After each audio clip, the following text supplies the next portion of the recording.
नमस्कार स्टूडेंट्स, हम जो है आइडियलिज्म की फिलोसफी पढ़ने जा रहे हैं, जिसमें कि हम एक लेक्चर इसका पहले कर चुके हैं, लेक्चर नंबर 6, और अब 7th लेक्चर में हम करने जा रहे हैं कि जो आइडियलिज्म की जो फिलोसफी है इसका जो है वो पाठ्यक्रम किस प्रकार का है ना। पाठ्यक्रम किस प्रकार का है और पाठ्यक्रम में जो है वो किन किन विषयों को जो है इन्होंने शामिल किया है, किस प्रकार की शिक्षण विधियों को इन्होंने शामिल किया है, ये हम पढ़ने जा रहे हैं। इससे पहले जो है हम नेचर ऑफ नॉलेज के बारे में पढ़ चुके हैं कि किस प्रकार से जो है वो उसका आदर्शवाद का जो किन शब्दों से मिलकर के बना है, इसका जो अर्थ क्या है और किस प्रकार के सिद्धांत इन्होंने हमें दिए हैं। और इसके साथ ही साथ क्या है, सिद्धांतों के साथ साथ जो है हमने काफी कुछ इसके बारे में और भी जानने का प्रयास किया, जिसमें कि हमारे मुख्य रूप से इसके प्रकारों के बारे में हमने पढ़ा था। और अब जो है इस लेक्चर के अंदर हम पढ़ने जा रहे हैं कि जो पाश्चात्य देशों में जो आदर्शवाद का प्रतिपादन है वो मेनली किसने किया है, सुकरात और प्लेटो ने किया है ना। तो लेकिन क्या, क्योंकि वेस्टर्न फिलोसफी ही मानी जाती है और ये जो जैसे वेदांता फिलोसफी थी, क्या वो क्या थी, वो हमारी इंडियन फिलोसफी थी, उसका जो है उसके बाद जो फिलोसफी आई वो कौन सी आई, आदर्शवाद की फिलोसफी आई। ठीक है, तो आधुनिक युग में इसके जो प्रतिपादक जो थे वो कौन थे, वो Descartes, Spinoza, Leibniz, Berkeley, Kant, Fichte, Hegel, Schelling, Schopenhauer आदि थे। इसके अलावा भी क्या है, जो प्लेटो महोदय हैं, प्लेटो है, और जो जे.एस. रॉस है, उन्होंने भी क्या है, जो क्यूरिकुलम है आइडियलिज्म का कि किस प्रकार का, जिन्होंने जो है वो एक बताया कि किस प्रकार के पाठ्यक्रम को हमने शामिल करना है अपनी क्रियाओं के अंदर, किन किन चीजों को उसके अंदर शामिल करना है, क्योंकि जीवन का उद्देश्य क्या है। जो आदर्शवादी हैं इनके जीवन का जो उद्देश्य है वो कहते हैं कि व्यक्ति के जो जीवन है उसमें आध्यात्मिकता को प्राप्त करना, सत्य एवं सुंदरता को प्राप्त करना, बौद्धिक कौशल को प्राप्त करना, उच्च मानवीय विचारों को प्राप्त करना, ये जो है अपने जीवन का उद्देश्य ये घोषित करते हैं। ठीक है, तो अब हम इसमें पढ़ रहे हैं कि आइडियलिज्म एंड क्यूरिकुलम के बारे में पढ़ रहे हैं, जिसमें मेनली जो प्लेटो है ये कहता है कि जो व्यक्ति की मन की जो क्रियाएं हैं वो कैसे, हम इनको 3 भागों में बांटते हैं। पहला है इसमें हमारा बौद्धिक, दूसरा कलात्मक और तीसरा नैतिक। 3 भागों में इन्होंने इसको बांटा है कि व्यक्ति को क्या है, कौन कौन से बौद्धिक विकास के लिए व्यक्ति की कौन कौन सी क्रियाएं करवानी चाहिए। बौद्धिक विकास के लिए कहता है कि जो बौद्धिक विकास से क्या होगा, व्यक्ति की आध्यात्मिक उन्नति होगी। बौद्धिक विकास में व्यक्ति की बुद्धि का विकास, वैसे तो देखा जाए तो देखो बुद्धि जो है क्या है, व्यक्ति के जो एक जन्मजात जो है वो गुण है ना, कि जैसे बुद्धि हमने भगवान ने हमें दे दी है, हम उसी के अकॉर्डिंग ही हमारा जो है वो बुद्धि का विकास होता है। ठीक है, लेकिन फिर भी क्या है, हम बुद्धि को चेंज तो नहीं कर सकते, लेकिन फिर भी क्या है, उसका जो विकास है वो थोड़ा बहुत चलता रहता है, हम उसमें कुछ से सुधार कर सकते हैं। तो इन्होंने कहा जो मानव मन की बौद्धिक क्रियाएं हैं जो मानव का व्यवहार का निर्धारण करती हैं। दूसरा उसमें उन्होंने बताया कि जो कलात्मकता के साथ जो है अगर हमने बच्चे को जोड़ना है तो उसको जो वो है फर्दर हमें किन किन सब्जेक्ट्स की स्टडी करवानी है। ठीक है, फिर इन्होंने नैतिकता के साथ भी जोड़ा कि जो व्यक्ति का जीवन है उसमें क्या है, हमें व्यक्ति को ऐसे करिकुलम भी बच्चे को देना है जो कि नैतिकता के साथ जुड़ा हुआ हो। ठीक है, उसका नैतिक विकास करने वाला हो। जिसमें देखिए कलात्मकता की अगर हम बात करें तो कलात्मकता में इन्होंने 3 पार्ट में आगे इसको और बांटा। पहला हमारा ये कहता है कि हमें बच्चे को जो है वो करिकुलम के अंदर भाषा पढ़ानी चाहिए, है ना। भाषा से क्या है, भाषा से व्यक्ति जो है वो भाषा एक ऐसा साधन है जिससे व्यक्ति क्या है अपने विचारों की अभिव्यक्ति कर सकता है ना, और अपने विचारों को जिस भी वे में वो बताना चाहता है वो उसके लिए क्या है, उसके लिए उसे भाषा का ज्ञान होना बहुत जरूरी है। दूसरा उन्होंने कहा कि साहित्य, जो साहित्य के माध्यम से क्या है हम बच्चे को जो है वो ज्ञान दे सकते हैं, क्योंकि साहित्य किसी एक समय विशेष की जरूरत नहीं होती, बल्कि साहित्य क्या है एक परिवर्तनशील कंसेप्ट है जो कि हर युग का एक अगर साहित्य को हम दर्पण भी कहें तो कोई उसमें गलत नहीं है, क्योंकि साहित्य क्या है, साहित्य पीढ़ी दर पीढ़ी जो है वो चलता रहता है। और हमारे से 100 साल पहले, 200 साल पहले, 500 साल पहले, 1000 साल पहले क्या हुआ ये हम कैसे जानते हैं, ये अगर देखा जाए तो इसके लिए हम साहित्य से ही हमें मदद मिलती है। साहित्य ही हमें समाज का दर्पण होता है और ये बताता है कि किसी खास समय के अंदर क्या घटनाएं घटी, ठीक है, और उसका क्या परिणाम रहा। ये चीजें हम कहाँ से जानते हैं, ये चीजें हम साहित्य से जानते हैं। थर्डली हम इतिहास की बात करते हैं कि हम इतिहास के से भी बच्चे को पढ़ाएं ताकि हमें पता लगे कि जो हमारा इतिहास था वो कैसा था, और हम प्रेरणा कहाँ से लेते हैं, इस साहित्य के साथ साथ इतिहास से भी जो है हम प्रेरणा लेते हैं कि जिन चीजों के दुष्परिणाम हुए उन घटनाओं से हमें कैसे बचना है और कैसे हमें नए सिरे से जो है किसी काम को करना है। उसके बाद भूगोल का बात करते हैं कि बच्चे को भूगोल पढ़ाया जाए, क्योंकि भूगोल क्या है, भूगोल एक ऐसा विषय है जिसके अंदर हमें अपनी सीमाओं का, ज्योग्राफिकल जो सीमाएं हैं हमारी भौगोलिक, उनके बारे में पता लगता है ना, कि हमारी सीमाएं क्या है, किस प्रकार का इन्वायरमेंट में हमें रहना है, किस प्रकार की जो है वो इन्वायरमेंट हमारे यहाँ रहने वाला है, वातावरण है ना, और क्या क्या समस्याएं और क्या क्या जो है वो आ सकती है और क्या विशेषताएं जो है वो हमारे साथ रहने वाली हैं, है ना। तो इन चीजों की स्टडी हम भूगोल में करते हैं। इसके अलावा जो हमें दैनिक व्यवहार के लिए क्या चाहिए, हमें जो मैथ्स और साइंस, जो गणित और विज्ञान विषय हैं, वो भी हमें बच्चे को पढ़ाने चाहिए ताकि जो व्यवहार के अंदर उसको किसी भी प्रकार की कठिनाई ना आए। उसके बाद जो कलात्मक के अंदर और चीजें आती हैं वो है आपका काव्य हो गया, है ना। काव्य और काव्य के साथ साथ क्या, कलाएं, इन सब्जेक्टों को भी पढ़ाया जाए, क्योंकि काव्य क्या करता है, काव्य व्यक्ति के अंदर क्या है, रस पैदा करता है ना, और रस से क्या होती है, आनंद की अनुभूति होती है। तो जो जीवन का जो ये जो रूप हम देखते हैं कि जिसके अंदर क्या है कि हर समय व्यक्ति जो तनावग्रस्त रहता है ना, तो इस तरह की जो भावनाएं हैं, उन स्ट्रेस में जो व्यक्ति रहता है उससे छुटकारा पाने के लिए क्या है, बच्चे को हम काव्य भी पढ़ाएं, कलाओं के माध्यम से भी बच्चों को ज्ञान प्राप्त करें। और उसके साथ साथ क्या है, इन्होंने ये बताया कि जो धर्म है व्यक्ति का, धर्म का भी जो क्या है पालन करना चाहिए, क्योंकि क्या है, ये जो आइडियलिज्म जो फिलोसफी है ये नैतिकता पर, आध्यात्मिकता पर, धार्मिकता पर, इन चीजों पर बल देता है कि ये चीजें क्या है, ये व्यक्ति के मोरल डेवलपमेंट के लिए बहुत जरूरी है ना। और व्यक्ति का जब आत्मिक विकास या आत्मिक उन्नति की जब हम बात करते हैं तो इस प्रकार जो धर्म की शिक्षा है वो भी हमें अपने करिकुलम में डालनी चाहिए। फिर नीति और शास्त्रादित्य उसकी बात करता है कि हमें जो है वो बच्चे को ऐसी चीजें पढ़ानी है, ऐसा करिकुलम पढ़ाना है जो कि शास्त्रों पर डिपेंड करता हो, क्योंकि जो शास्त्र हैं वो क्या करते हैं हमारे लिए आज भी क्या है, एक पथ प्रदर्शक के रूप में हमारे लिए काम करते हैं। ठीक है, तो ये जो क्रियाएं थी ये किसके अकॉर्डिंग है, ये प्लेटो के अकॉर्डिंग थी। उसके बाद एक और जो है वो थिंकर आए, J.S. रॉस, इन्होंने क्या कहा, इन्होंने कहा कि जो मानव की जो क्रियाएं हैं उनको दो भागों में हमने बांटना है। कौन कौन सा, पहली है शारीरिक क्रियाएं और दूसरी है हमारी आध्यात्मिक क्रियाएं। जब शारीरिक क्रियाओं की बात करते हैं तो शारीरिक क्रियाएं क्या क्या होती हैं आपका, जैसे स्वास्थ्य विज्ञान हम बच्चे को पढ़ाएं कि किस प्रकार से हमें स्वस्थ रहना है, किस प्रकार से जो है वो अपने हेल्थ की, अपनी बॉडी की हमें रक्षा करनी है, क्या हमें खाना है, क्या पीना है, कब उठना है, कब सोना है ना। जो हमारे दैनिक जीवन की जो समस्याएं हैं उनसे, उन्हें जो हेल्थ से रिलेटेड, उस अगर साइंस को अगर हम बच्चे को पढ़ाएं तो उससे क्या होगा, उनका स्वास्थ्य सुधरेगा और उससे उसका क्या होगा, शारीरिक विकास में उनको सहायता मिलेगी। दूसरा इसके अंदर व्यायाम आदि है, व्यायामों के बारे में भी अगर योगा है जैसे, है ना, तो हम बच्चे को इस तरह की शिक्षा के अंदर ही अगर ये चीजें डालें तो कितना अच्छा होगा, क्योंकि हर बच्चा क्या होगा, उससे स्वस्थ होगा।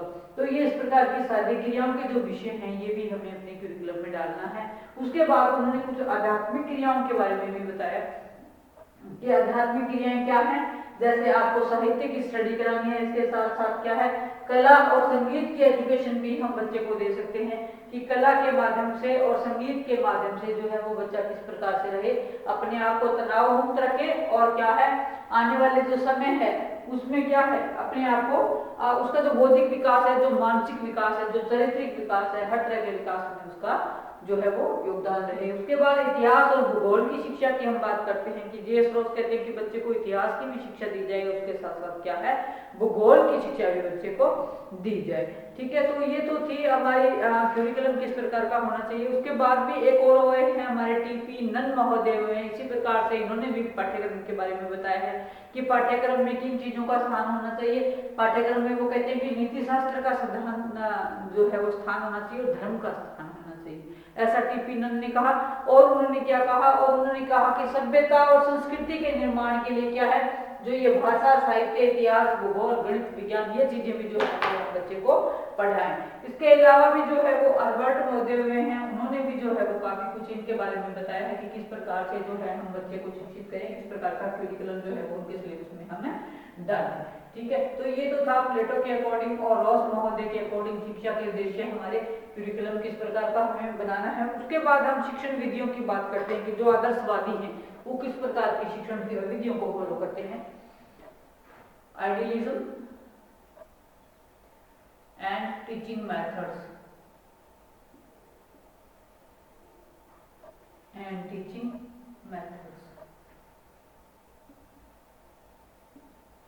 देखिए, टीचिंग मेथड्स की बात करते हैं तो जो सबसे महान देन अगर हम कहें आइडियलिज्म की, तो वो टीचिंग मेथड्स हैं। उन्होंने ऐसे अच्छे जो हैं वो टीचिंग मेथड्स हमारे लिए छोड़े हैं कि जो वो आज भी हमारे लिए बहुत अधिक उपयोगी हैं। उससे पहले हम जैसे हम एक सुकरात महोदय की बात करें तो सुकरात महोदय और अरिस्टोटल, और इन्होंने बहुत ही अच्छे अच्छे मतलब जो है वो क्या कहे हैं विधियां हमें दी हैं। सबसे पहले हम बात करें सुकरात की, तो जो प्रश्न विधि दी है इन्होंने, प्रश्नोत्तर विधि जिसको हम कहते हैं, क्वेश्चनियर मेथड, ये इन्होंने दिया हुआ है। प्रश्नोत्तर मेथड या प्रश्नोत्तर विधि ये किसने दी है?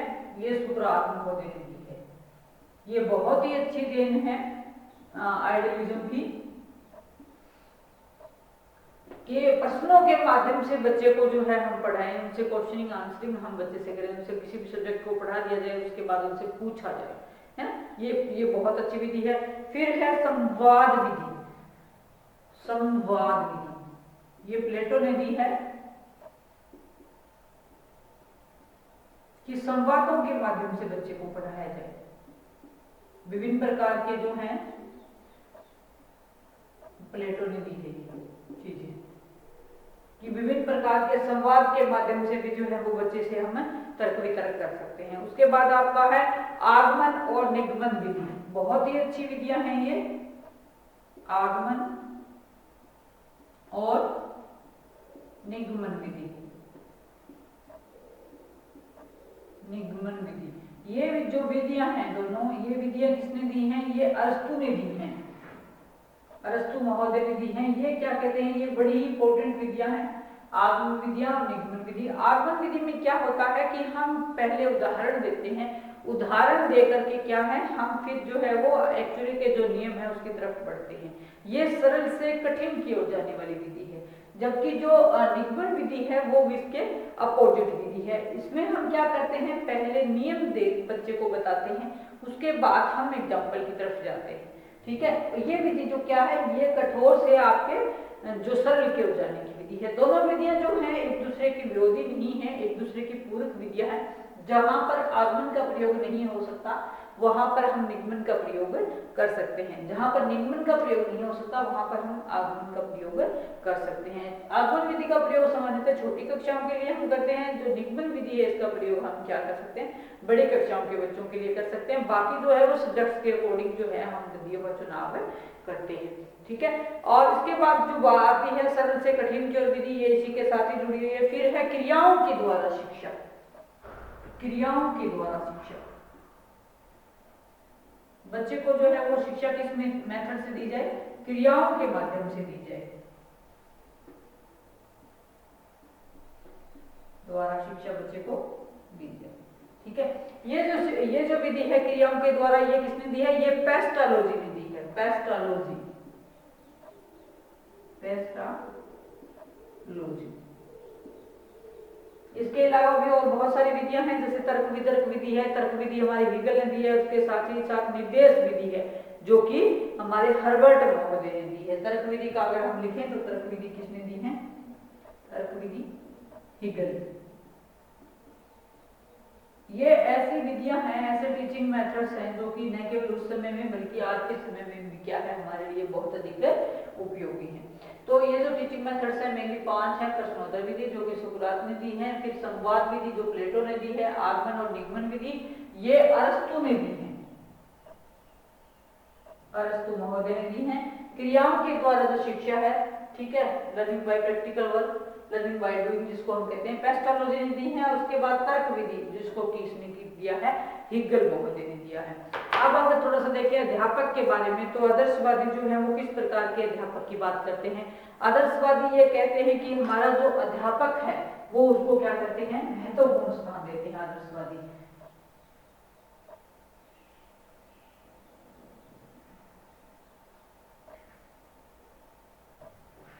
अध्यापक कैसा होना चाहिए?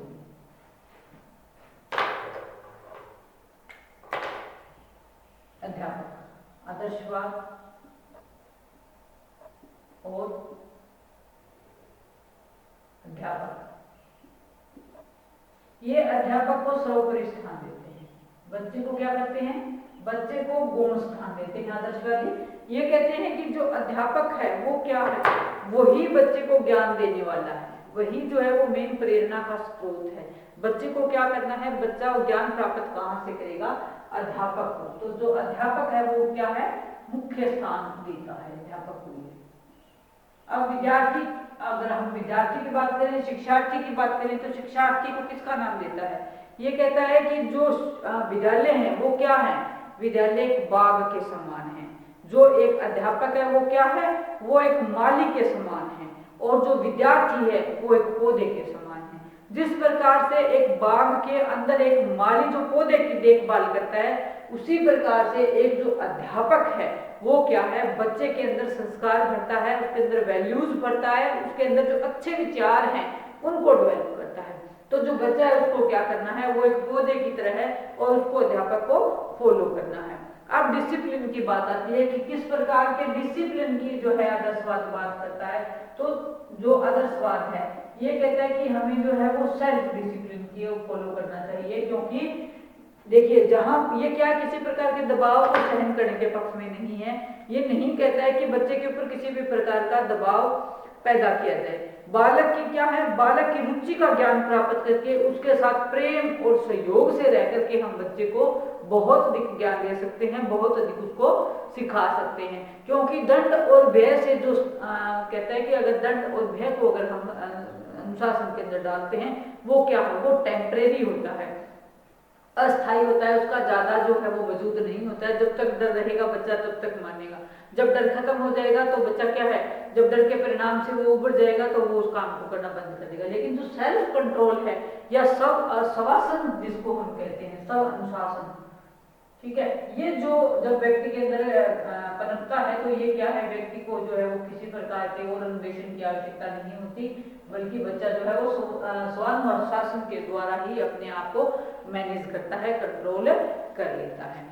ठीक है, तो इसके साथ साथ ये हमारा हो गया जो है वो हमारा अनुशासन। उसके बाद हम देखें थोड़ा सा, तो उसमें अगर हमारा रहता है तो क्या रहता है, इसके अंदर रहता है कि बालक जो है, बालक का हो गया, विद्यालय रहता है कि विद्यालय किस प्रकार का होना चाहिए, है ना। जो आदर्शवादी कहते हैं कि विद्यालय हमें ऐसे बनाने चाहिए जहां पर बच्चे को हम आध्यात्मिक शिक्षा दे सकें, उन्मुक्त वातावरण की हम बच्चे को शिक्षा दे सकें, अच्छे विचारों की शिक्षा हम बच्चे को दे सकें, नैतिक मूल्यों की शिक्षा हमें बच्चे को दे सकें। और वहां पर क्या है, हमारे जो सामाजिक गुणों का विकास होता है, जिस समाज के अंदर हम रहते हैं, विद्यालय भी क्या है, समाज का हिस्सा है ना। तो क्योंकि मनुष्य एक सामाजिक प्राणी है, समाज का हिस्सा है, समाज में रहता है, तो विद्यालय भी क्या है, समाज का एक हिस्सा हुए। तो जो हमारे समाज के अंदर रहने के लिए हमें जिन वैल्यूज की जरूरत है, जिन सांस्कृतिक जो हमारे हेरिटेज हैं, जिन जो विरासत के रूप में हमें मिले हैं, जो गुण हैं, उसको हमने कैसे आगे बढ़ाना है, कैसे उनको सुरक्षित रखना है, इस प्रकार के विद्यालयों का काम जो है वो रहता है। और आदर्शवाद कहते हैं कि विद्यालय क्या अच्छा होना चाहिए, जो कि सादे जीवन पर जो है वो बल दे, उच्च विचारों पर बल दे, मन की शुद्धि पर बल दे, और आत्मिक उत्थान है उस पर बल दे, क्योंकि ईश्वर की प्राप्ति ही क्या है, सबसे मेन है। और आध्यात्मिकता के साथ जोड़ करके हम अपनी जो बुराइयां हैं उनको दूर करें। और इसके साथ साथ क्या है, हमें जो है स्कूल के द्वारा बालक के अंदर जो राष्ट्र प्रेम है, जो मानवता के गुण हैं, जो व्यक्ति के देश प्रेम के जो गुण हैं, आपसी भाईचारे के जो गुण हैं, महापुरुषों की जीवनियां हम इसके लिए बच्चे को पढ़ा सकते हैं। और भी कई संदेश जो है हम बच्चे को दे सकते हैं, ठीक है। और भगवान से संबंधित भी अनेक प्रकार के क्रियाकलाप, अनेक प्रकार की प्रार्थनाएं हम जो है वो बच्चे को विद्यालय में सिखा सकते हैं। तो जो विद्यालय है वो क्या है, एक जो बहुत ही अच्छी संस्था है, जहाँ पर बालकों को क्या है, उचित मार्गदर्शन के लिए क्या है, हम बच्चे का पथ प्रदर्शन करते हैं। तो ये था हमारा अनुशासन से संबंधित और हमारा विद्यालय से संबंधित कंसेप्ट कि विद्यालय के अंदर क्या है, विद्यालय कैसा होना चाहिए। विद्यालय क्या है, एक सामाजिक संस्था है ना, सामाजिक संस्था है। तो जो सामाजिक गुण हैं वो हमें कहाँ देने हैं, वो हमें विद्यालय के अंदर ही देने हैं। तो विद्यालय किस प्रकार का होना चाहिए, सामाजिक गुण पैदा करने वाला होना चाहिए।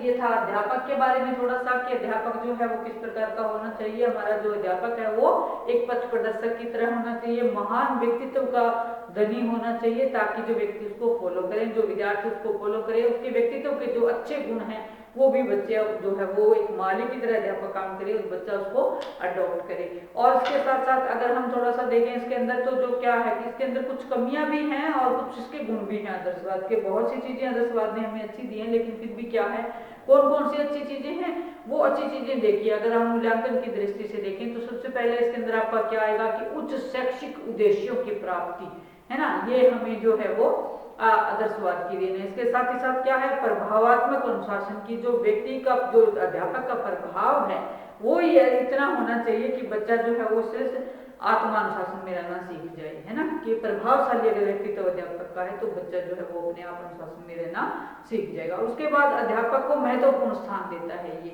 है ना, विद्यार्थी को क्या देता है, गौण स्थान देता है। और बहुत अधिक अच्छी जो शिक्षण विधियां हैं वो इन्होंने दी हैं, और जो शिक्षा की जो इन्होंने विधियां दी है वो क्या है, वो बड़ी ही मनोवैज्ञानिक विधियां हैं, जिनको फॉलो करके हम क्या कर सकते हैं, जिनको जो फॉलो करके हम आगमन और निगमन विधि जैसी विधियां हैं, इनको हम फॉलो करके क्या कर सकते हैं, बच्चे को बहुत कुछ ज्ञान जो है वो हमें दे सकते हैं। इसके साथ ही साथ इन्होंने क्या कहा है, इन्होंने कहा है कि जो बच्चा है सेल्फ डिसिप्लिन के अंदर रहे, ठीक है, विद्यालय भी ऐसा होना चाहिए जो कि हमारी जो सांस्कृतिक विरासत है उसको सीखने वाला हो, ठीक है। और जो क्यूरिकुलम है हमारा वो भी एकीकृत क्यूरिकुलम इन्होंने दिया है, एकीकृत पाठ्यक्रम के बारे में इन्होंने बताया है, जिस प्रकार से हमने रोज महोदय, प्लेटो महोदय का जो डायग्राम हमने भी देखा था। लेकिन फिर भी जो है, चाहे इतने सब कुछ देने के बाद भी जो है आदर्शवाद की आलोचना होती है, उसके भी कुछ कारण हैं। देखिए, सबसे पहले तो ये कहता है कि जो आजकल का जो उद्देश्य है, शैक्षिक उद्देश्य, वो व्यवहारिक नहीं है इसके अंदर, क्योंकि आध्यात्मिकता का जो कंसेप्ट है, अगर हम छोटे बच्चे के सामने अगर आध्यात्मिकता का कंसेप्ट रखते हैं तो वो व्यवहारिक चीजों की तरफ ज्यादा आकर्षित होता है, न कि आध्यात्मिक मूल्यों की तरफ। तो इस आधार पर इसकी आलोचना की जाती है कि ये जो है वो व्यवहारिक नहीं है, आध्यात्मिकता का बचपन के साथ जो है वो जोड़ना ये व्यवहारिक नहीं है। दूसरा इन्होंने ये कहा है इसके अंदर कि जो पाठ्यक्रम है वो अपूर्ण है, क्योंकि बहुत सारी चीजें ऐसी हैं जो इन्होंने जो क्यूरिकुलम दिया है उसके अंदर वो ऐड नहीं की गई हैं। और वर्तमान समय की जो जटिलता है जीने की, जो व्यवसाय को प्राप्त करने की, वो जो है ये क्यूरिकुलम जो है वो पूरा नहीं करता है।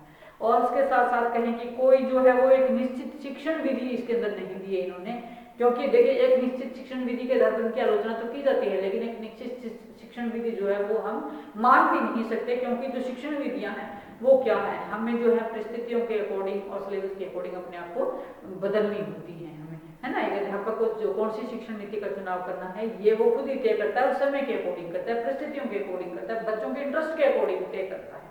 लेकिन इस आधार पर इसकी आलोचना फिर भी होती है। फिर ये कठोर अनुशासन की बात करता है, ये कहता है कि जो अध्यापक का प्रभाव है वो इतना होना चाहिए कि मतलब अध्यापक को ही सर्वे मांगता है, ये बच्चे को वो स्थान नहीं देता है जैसा नेचरलिज्म देता है। लेकिन वर्तमान के अंदर जो हमारी शिक्षा प्रणाली है वो क्या है, वो चाइल्ड सेंटर्ड है। हम बच्चे की रुचियों के अकॉर्डिंग, उसके रुचियों के अकॉर्डिंग, योग्यताओं के अकॉर्डिंग हम बच्चे को पढ़ाना चाहते हैं, उसके अकॉर्डिंग बच्चा जो है वो हमारा फोकस है, न कि टीचर।